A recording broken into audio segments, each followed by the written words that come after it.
اب وہ اونٹ کا چلنا دیکھ رہے ہیں، محبوب کا چلنا دیکھ رہے ہیں، وہ حضور کی ادائیں دیکھ رہے ہیں، اور حضور کے ہاتھ میں وہ اونٹ کی نکیل دیکھ رہے ہیں کہ یہ جیسا ہمارے ہاتھ میں نہیں چلتا، محبوب کے ہاتھ میں کیسا چل رہا ہے۔ اب وہ دیکھ رہے ہیں، لیکن جب وادی مدینہ میں حضور اترے نا تو ان کی آنکھوں سے اوجھل ہو گئے۔ تو قبیلے کا سردار تھا، اس کا نام تھا طارق، وہ کہنے لگا، یہ قاضی ایاز مالکی نے شفا شریف میں بھی لکھا، وہ کہنے لگا یار ایک بات تو بتاؤ، یہ ہوا کیا؟ اونٹ کوئی لینے آیا، ہم نے دے دیا، نہ ہم اس کو جانتے ہیں نہ وہ ہمیں جانتا ہے، نہ کوئی ضمانت ہے نہ کوئی ضامن ہے، نہ اس نے قیمت دی نہ ہم نے قیمت لی، وہ تو یہ کہہ کے چلے گئے کہ میں قیمت بھجوا دوں گا۔ یار اتنا قیمتی اونٹ ہم نے حوالے کر دیا، اب اگر وہ نہ آئے تو کیا ہوگا؟ جب یہ جملہ نکلا نا وہ نہ آئے تو کیا ہوگا، تو اسی قبیلے کے سردار کی بوڑھی بیوی بیٹھی تھی خیمے میں، اس نے خیمے کا پردہ ہٹا کے کہا، اس نے کہا کہ اگر وہ نہ آئے تو میں تمہارے اونٹ کی قیمت کی ضامن ہوں، میں ضمانت دیتی ہوں۔ وہ قبیلے کا سردار مڑ کے کہنے لگا، تو میری بیوی ہے، تو میرے ساتھ آئی ہے تو تو نے یہ جگہ پہلی بار دیکھی ہے، جب جگہ پہلی بار دیکھی ہے تو وہ تو نے بندہ بھی پہلی بار دیکھا ہوگا، وہ شخصیت بھی پہلی بار دیکھی ہوگی، تو تجھے پتا کیسے ہے جب تو جانتی ہے ان کو؟ وہ کہنے لگی جی میں جانتی نہیں، تو پھر ضمانت کیسے دے رہی ہے؟ وہ کہنے لگی ضمانت اس طرح دیتی ہوں کہ جب وہ بات کر رہے تھے نا ان کی نظریں جھکی ہوئی تھی، نظریں جھکی ہوئی تھی، اور جب وہ بات کر رہے تھے تو ان جھکی ہوئی نظروں میں جو میں نے حیا دیکھی تو میں نے وہ دیکھ کے میں نے یہ کہا کہ جس کا چہرہ اتنا حسین ہو، جس کی آنکھوں میں اتنی حیا ہو، وہ جھوٹ نہیں بول سکتا۔ تھوڑی دیر گزری تو صحابہ تشریف لے آئے، آ کے کھجوریں پیش کی کہ یہ آدھی کھجوریں حضور نے تحفے میں بھیجی ہیں، یہ آدھی کھجوروں سے آپ اونٹ کی قیمت لے لیں، اور یہ قیمت لے کے محبوب آپ کا شکریہ ادا کریں۔ وہ سارے کہنے لگے کہ یہ قیمت بھی لیں گے، تحفہ بھی قبول کریں گے، لیکن بتاؤ وہ مدینے والے تاجدار رہتے کہاں پہ ہیں؟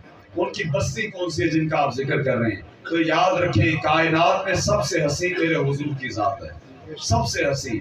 اور اخلاق کی بات کریں تو آج ہم تو یہ پسند کرتے ہیں نا کہ آج ہمیں کوئی بڑا کہے، ہمیں کوئی چودھری کہے، ہمیں کوئی مالدار کہے۔ آج ہماری جیب میں تھانے دار کا کارڈ ہو نا تو ہم بڑا اطراع کے چلتے ہیں، ہماری جیب میں اگر کوئی کسی چودھری کا کسی وڈیرے کا کارڈ ہو نا ہم بڑا اطراع کے چلتے ہیں، ہمیں کوئی ناکے پہ روک ہی نہیں سکتا کہ جی ہم تو فلاں کے جاننے والے ہیں۔ میں آپ سے پوچھتا ہوں کیا ہمارے پاس سب سے بڑا کارڈ حضور کا نہیں ہے؟ ہم سارے حضور کا کلمہ پڑھنے والے نہیں ہیں؟ ہماری سب سے بڑی شناخت یہ ہے کہ ہم حضور کے امتی ہیں۔ کس کے امتی ہیں؟ ہم رسول کائنات کے امتی ہیں۔ ہمیں اس تعارف کے بعد کسی تعارف کی ضرورت نہیں ہے، اور میں سمجھتا ہوں یہ وہ ایک نام ہے جس پہ کل امت اکٹھی ہو سکتی ہے، حضور کا نام۔ اب حضور کے سیرت کی بات کریں تو سرکار صلی اللہ علیہ وسلم کی سیرت کیا ہے؟ سیرت یہ ہے کہ کمال کر دیا کہ ایک دیوانی عورت ہے، اس نے آ کر حضور صلی اللہ علیہ وسلم مسجد نبوی شریف میں تشریف فرما ہے، دیوانی عورت، اس نے نا آ کے حضور کو اشارہ کیا، حضور صلی اللہ علیہ وسلم نے عورت کو دیکھا تو عورت کو دیکھ کر نا باہر چلے گئے، صحابہ کی مجلس ہے، مجلس میں سے باہر چلے گئے، جا کے نا اس عورت کی بات سننے لگے۔ جب بات سننے لگے نا جناب فاروق اعظم تشریف لائے، حضور اس نے آپ کو دھوپ میں کھڑا کیا ہے اور سرکار آپ کے پیشانی پہ پسینہ آ گیا ہے، محبوب اس کو پتا نہیں ہے کہ آج یہ کس سے بات کر رہی ہے، اور حضور اس کو پتا نہیں ہے کہ دھوپ کتنی ہے، گرمی کتنی ہے، حضور یہ دیوانی عورت ہے، اس کو پتا نہیں ہے، پورے مدینے میں اس کی کوئی نہیں سنتا۔ تو محبوب مسکرائے اور مسکرا کے کہنے لگے کہ فاروق یہی تو مسئلہ ہے، پورے مدینے میں اس کی کوئی نہیں سنتا، بتاؤ اگر میں محمد ہو کے اس کی نہ سنوں تو یہ کہاں سنائے گی؟ کون اس کی بات کو سنے گا؟ اپنے اندر عاجزی پیدا کریں، اپنے اندر انکساری پیدا کریں۔ آپ بڑے ہیں، آپ مالدار ہیں، آپ چودھری ہیں، یہ میلاد کی محفل یہ آپ کو یاد کروانے کے لیے ہے کہ آپ کچھ بھی نہیں ہیں، آپ کچھ بھی نہیں ہیں۔ آپ کے آقا و مولا حضور پر نور شافع یوم النشور، سب سے بڑی ذات حضور کی ہے۔ کس کی ہے جی؟ بس ساری عزتیں دینے والا اللہ ہے، جن کے صدقے سے مل رہی ہیں وہ حضور کی ذات ہے۔ کس کی ذات ہے؟ یہ میلاد کی محفل میں آپ تشریف لائے ہیں، اس محفل سے جب ہم اٹھ کے جائیں تو ہمارے کردار سے حضور کی سنت کی خوشبو آنی چاہیے، سبحان اللہ۔ ہمارے کردار سے۔ وہ اقبال نے کہا نا، بڑا خوبصورت اقبال کہنے لگے وہ کہنے لگے آج لوگ کہتے ہیں کہ یہ کائنات شاید ہمارے چلنے سے چل رہی ہے، اس میں ہم ہیں تو رونق ہے، ہم چلے جائیں گے تو رونق ختم ہو جائے گی۔ یاد رکھیں ہمارے آنے سے بھی کوئی فرق نہیں پڑا، ہمارے جانے سے بھی کوئی فرق نہیں پڑے گا، لیکن اقبال نے ایک دلیل دے دی۔ اقبال نے کہا ہونا یہ پھول تو بلبل کا ترنم بھی نہ ہو۔ اقبال نے حضور کے بارے میں نعت لکھی اور کہا کہ ہونا یہ پھول تو بلبل کا ترنم بھی نہ ہو، چمن دہر میں کلیوں کا تبسم بھی نہ ہو، یہ نہ ساقی ہو تو پھر میں بھی نہ ہو، خم بھی نہ ہو، بس میں توحید بھی دنیا میں نہ ہو، تم بھی نہ ہو، اور خیمہ افلاک کا استادہ اسی نام سے ہے، نبض ہستی تپش آمادہ اسی نام سے ہے، دشت میں دامن کوثر میں میدان میں ہے، بحر میں موج کی آگوش میں طوفان میں ہے، اور چین کے شہر مراکش کے بیابان میں ہے، اور پوشیدہ ہر مسلمان کے ایمان میں ہے۔ اقبال نے کہا یہ اس گمان میں نہ رہنا کہ یہ کائنات کھڑی ہے تو تمہارے چلنے سے چل رہی ہے، تمہارے کھڑے رہنے سے کھڑی ہے، یہ کائنات کھڑی ہے تو حضور کی وجہ سے کھڑی ہے۔ اور حضور کو آج لوگ یہ بھی مسئلہ لے کے بیٹھ جاتے ہیں کہ جی سرکار کا ظاہری وصال ہوا، کیا ہوا؟ حضور کا ظاہری انتقال ہوا۔ یہ لفظ نہ ظاہری یاد رکھا کریں، یہ ہمارے عام آدمی کے لیے آپ نے یاد رکھنا ہے، حضور کا ظاہری انتقال ہوا، حضور ظاہری طور پر دنیا سے تشریف لے کر گئے۔ یہ امت کا اجماعی عقیدہ ہے کہ اگر حضور کے بارے میں ایک لمحے کے لیے بھی اس موت کا تصور کر لیا جائے جو عام آدمی کو آتی ہے تو کائنات کا چلنا محال ہو جائے گا، کائنات چل نہیں سکتی۔ ہمارے حضور کل بھی زندہ تھے، ہمارے حضور آج بھی زندہ ہیں، اور حضور حیات ہیں۔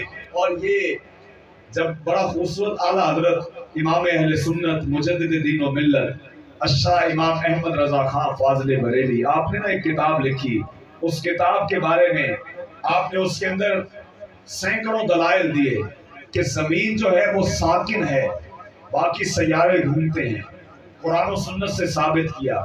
سائنس کہتی ہے کہ زمین اپنے مدار میں گھومتی ہے، لیکن اعلیٰ حضرت نے یہ ثابت کیا کہ زمین ساکن ہے اور باقی سیارے گھومتے ہیں۔ تو یہ اس کے بارے میں نا حضرت ضیاء الدین مدنی رحمۃ اللہ تعالی علیہ، آپ مدینہ پاک میں رہا کرتے تھے، آپ سے نا کسی نے اس کے بارے میں پوچھا کہ جی یہ احمد رضا خان نے کتاب لکھی ہے، انہوں نے بڑی عقلی دلیلیں دی ہیں، وہ لیکن وہ دلیلیں نا علماء کے لیے ہیں، عام آدمی کو سمجھ نہیں آئے گی کہ حضور صلی اللہ علیہ وسلم کی حدیث سے کیسے ثابت ہے کہ جی زمین جو ہے وہ ساکن ہے، باقی چیزیں گھومتی ہیں۔ تو آپ نا مجھے کوئی عشق والی دلیل دیں، عشق والی دلیل دیں۔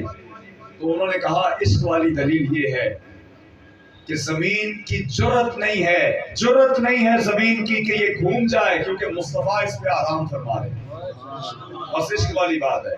تو آپ نا تکبیر، اللہ اکبر، نعرہ رسالہ، یا رسول اللہ، نعرہ حیدری، یا علی، تاجدار ختم نبوت، زندہ باد زندہ تو یہ باد۔ نا اپنے پاس یہ یاد رکھا کریں، ہم حضور کو بغیر دلیل کے مانتے ہیں، بغیر دلیل کے۔ ہم حضور کا میلاد، حضور کی محفل بغیر دلیل کے مناتے ہیں، اور آج وہ لوگ دیکھیں کہیں سویڈن میں قرآن جلایا جا رہا ہے، کہیں ہالینڈ میں خاکے بن رہے ہیں، کہیں انڈیا میں فلمیں بن رہی ہیں۔ میں کہتا ہوں آج کے اس پرفتن دور میں جب غیروں نے یہ ٹھیکہ اٹھا لیا ہے کہ انہوں نے حضور کی گستاخی کرنی ہے، تو ہمارے اوپر لازم ہے کہ ہم میلاد منا کر اور اس طرح کی محافل منا کر بتائیں کہ تم جو مرضی کر لو، ہم پھر بھی اپنے مصطفیٰ سے محبت کرتے ہیں۔ اور بس آخری بات، حضرت حسان بن ثابت کے ان اشعار کے اوپر آج نا لوگ دھکے سے نعت خواں بن جاتے ہیں، نعت خواں جی، وہ بھی نعت خواں، وہ بھی نعت خواں۔ نعت خواں کی علماء بیٹھے ہیں، یہ آپ کو میری بات کی تائید کریں گے، حدیث پاک میں اور شریعت اسلامیہ میں نعت خواں کی فضیلت نہیں ہے، عالم کی فضیلت ہے۔ عالم شفاعت کر سکتا ہے، نعت خواں شفاعت ہے نہیں کر سکتا۔ اب وہ جو نعت خواں، آج ہماری چونکہ نعت سننے کا مزاج بدل گیا نا، ہم ترنم پسند کرتے ہیں، کوئی ایسی نعت پڑھنے والا نعت کوئی ایسی پڑھے کہ جس میں وہ ایسا ترنم لگائے، اور اگر اس کا ترنم ٹھیک نہ ہوا تو ہمیں پسند نہیں آئے گا۔ ہمارے مفتی صاحب فرمایا کرتے تھے کہ یہ جو ہم اکثر نعت سنتے ہیں نا، وہ ہم حضور کی خوشی کے لیے نہیں سنتے، اپنی خوشی کے لیے سنتے ہیں۔ اگر اپنے نفس کی خوشی کے لیے سننی ہے نا تو پھر آپ نعت نہ سنیں، آپ سنیں تو حضور کو خوش کرنے کے لیے سنیں، آپ سنیں تو مدینے کو یاد کرنے کے لیے سنیں۔ آج ہر بندہ ہی نعت خواہ ہے۔ نعت پڑھنے کا ادب، نعت کے الفاظ کا ادب اور نعت کو پڑھنے کا سلیقہ جب تک نہیں آتا کوئی نعت خواہ نہیں بن سکتا۔ اب ہر بندہ نعت خواہ جو ہے وہ دلیل دیتا ہے کہ جی حضرت حسان بن ثابت بھی نعت خواہ تھے۔ حضرت حسان بن ثابت نعت خواہ ہونے سے پہلے عالم تھے۔ کیا تھے جی؟ عالم دین تھے۔ اچھا، حضور صلی اللہ علیہ وسلم نے حضرت حسان بن ثابت سے عالم ہیں، اس کے باوجود کیا فرمایا؟ فرمایا حسان جب تم اشعار لکھ لو نا تو جناب صدیق اکبر سے اصلاح کرا لیا کرو۔ کس کو دکھانے ہیں؟ اچھا، حضرت حسان بن ثابت اگر ساری کائنات کے علماء اکٹھے ہو جائیں نا، اس خاک کے پہ بھی قربان کر دیے جائیں تو حضرت حسان بن ثابت کے قدموں سے لگنے والی خاک بھی افضل ہے۔ لیکن سرکار فرما رہے ہیں اپنے یار غار کی فضیلت بتانی ہے تو حضور نے فرمایا کہ جب آپ اشعار لکھ لیں نا تو جناب صدیق اکبر کو دکھا دیا کریں۔ اس کی وجہ کیا ہے کہ آپ نے نا کفار کو جواب دینا ہے، تو جب آپ جواب دے رہے ہوتے ہیں نا تو وہاں پہ بڑے بڑے قبیلوں کے سردار ہوتے ہیں، تو سرداروں کو کیسے جواب دینا ہے یہ سردار ہی بہتر جانتا ہے۔ سبحان اللہ۔ حضرت جناب صدیق اکبر اپنے قبیلے کے سردار ہیں۔ اب آپ نے جو نعت لکھی کمال کر دیا، فرمایا وَأَحْسَنُ مِنْكَ لَمْ تَرَكَتُّ عَيْنِي وَأَجْمَلُ مِنْكَ لَمْ تَلِدِ النِّسَاءُ خُلِقْتَ مُبَرَّأً مِنْ كُلِّ عَيْبٍ كَأَنَّكَ قَدْ خُلِقْتَ كَمَا تَشَاءُ۔ آپ فرمانے لگے حضور حسان بن ثابت کی آنکھ نے آج سے پہلے آپ جیسا حسین چہرہ دیکھا ہی نہیں۔ سبحان اللہ۔ اور حضور دیکھنا کیسے تھا؟ کسی ماں نے پیدا ہی نہیں کیا، بے شک۔ کسی عورت نے پیدا ہی نہیں کیا۔ اور آگے فرمانے لگے حضور اللہ رب العزت نے آپ کو تمام عیبوں سے پاک بنایا، اور حضور اگر آپ کہنے دیں تو میں تو تمام عیبوں سے پاک بنایا تو مجھے تو یہ لگتا ہے کہ اللہ رب العزت نے آپ کو آپ سے پوچھ کے بنایا ہے، جیسا آپ چاہتے تھے ویسے بنایا ہے۔ تو آج ہمیں اپنا مزاج بدلنا ہے۔ یہ ہم محفل میلاد میں آئے ہیں، ہم یہاں سے اٹھنے سے پہلے وعدہ کرتے ہیں اپنے ساتھ کہ انشاءاللہ حضور کے نام پہ، کس کے نام پہ؟ حضور کے نام، کسی کے نام پہ نہیں، کس کے نام پہ؟